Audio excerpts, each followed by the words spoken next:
So. And there's more crackdown on crime tonight. The raid on a in the plot, but there are still many questions about the mysterious movements of Nichols. We have two reports starting now with Carla Aragon at the courthouse in Indio. John Philip Nichols surprised the court last February by pleading no contest to 2 counts of solicitation to commit murder. The intended victims, 2 people he said were providing narcotics to his girlfriend. Nichols had recruited his murder team in Indio and later found that they were police informants. 3 other counts were dismissed, and Nichols was sent off to Chino for psychiatric evaluation. Today's sentencing hearing was supposed to be short and sweet. Both the state and the county had recommended against probation, and Nichols was scheduled to receive 2 concurrent 4-year terms in state prison as part of a plea bargaining deal. But defense attorney Gary Schroeder had subpoenaed confidential files used in the state's evaluation of Nichols. Assistant State Attorney General Lilia Garcia opposed that. Judge Noah Jamin recessed the hearing to examine the documents in question. After lunch, the judge produced the records. Following arguments, Judge Jamin sentenced Nichols to 4 years minus time served. He could be paroled in about 18 months. John Philip Nichols has been the center of controversy since he came to the Cabazon Indian Reservation 8 years ago. Next up, investigative reporter Patrick Healy takes a look at Nichols' past and present connections. Carla Aragon, News 4, Indio. The shadowy reputation of John Philip Nichols is based not so much on what he does personally, but who he knows and who he can get to do things for him. From munitions makers to mafiosos, gamblers to government security, all have worked with Nichols, who since 1978 has made his base of operations a sun-scorched Indian reservation south of Palm Springs. The dwindling Cabazon band of Mission Indians hired John Philip Nichols as a financial advisor. But here in the isolation of the desert, Nichols saw broader opportunities, schemes relying on his underworld contacts with both organized crime and U.S. intelligence, worlds that came to share common ground here in the Coachella Valley. To run the card casino Nichols set up on the reservation, he brought in East Coast mobster Rocco Zangari, a familiar name to organized crime prosecutors. Mr. Zangari, according to the information with which I'm familiar, is a person who is from the eastern part of the United States and has been subject of law enforcement interest in the past. Because of ties to organized crime? Well, that's the allegation, certainly. Zangari and Nichols later came to a parting of the ways, each accusing the other of skimming the gambling take, but Nichols had bigger ambitions than gambling and contacts in higher places. At times there were bodyguards standing outside the door for other persons that were participating, and I just couldn't imagine anything being quite that important to do with just a small Indian tribe.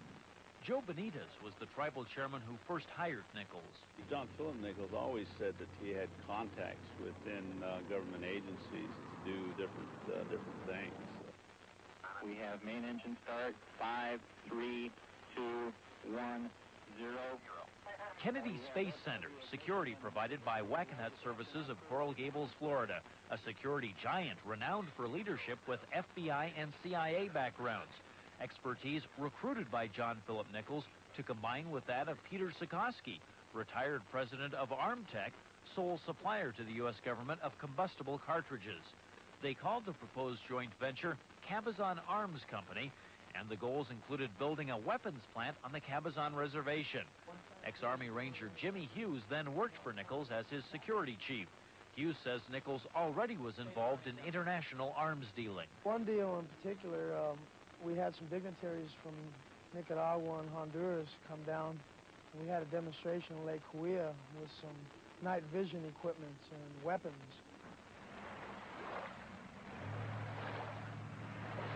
Near Lake Cahuilla at this desolate shooting range, Hughes says Nichols arranged a demonstration of military night vision equipment he offered for sale to Contra-Revolutionary forces.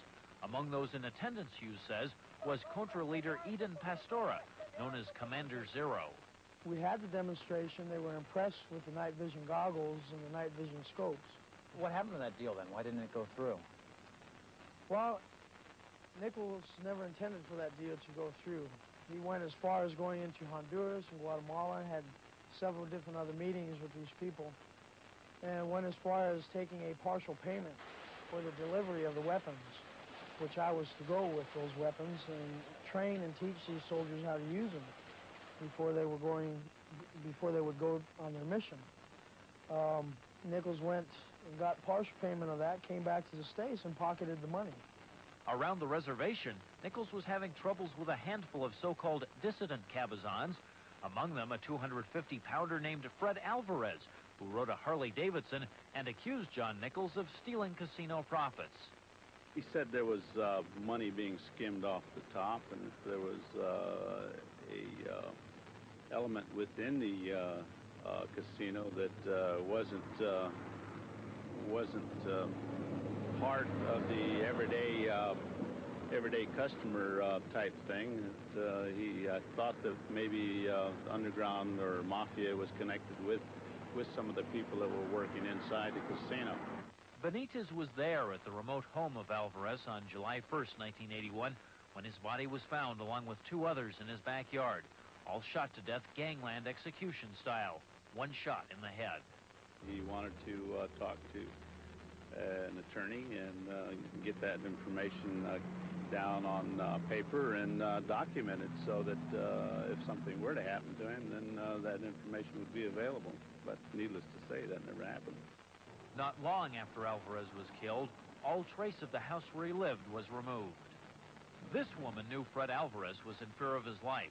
She is his sister, Linda Streeter, personally responsible for the fact the Alvarez triple slaying is now being investigated by the State Justice Department and the Riverside County Grand Jury. Streeter works for state government in Sacramento. Her office is directly across the street from the Capitol. She wrote a letter to Governor Deukmejian telling him what her brother had told her. He told me, he said, I'm very concerned.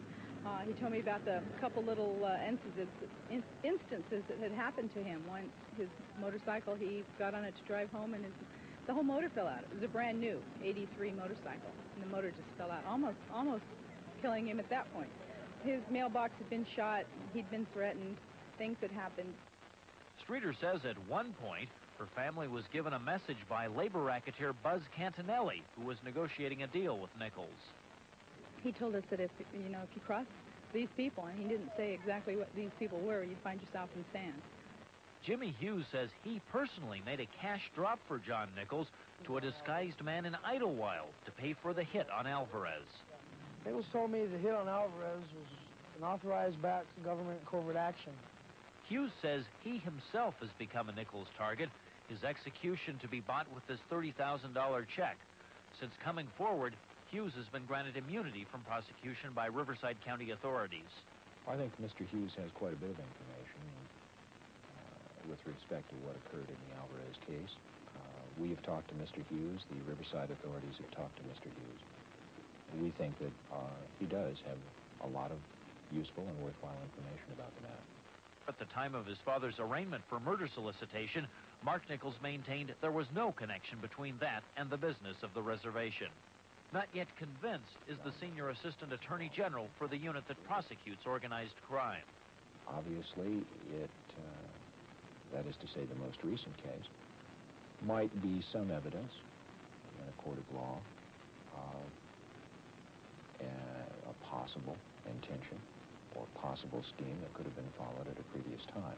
Inside the Riverside County Courthouse, all these revelations are now being digested by the grand jury. Members are taking their time with the investigation, and the State Department of Justice agrees there's no need to hurry. If and when indictments are issued, it knows where to find John Philip Nichols. Patrick Healy, News 4, Riverside County. Coming up next, Fred Wilson. Are true, then of course it's going to be a very explosive situation, clearly. And high logging quotas may be leading to a rebellion in the rank-and-file workers in the U.S. Forest Service. The Forest Service has really been dominated by the drive to get the cut out of the woods. Plus, a school that teaches parents how to take control of the education of their children. The future of 40 million children is at stake. With reporters John Gibb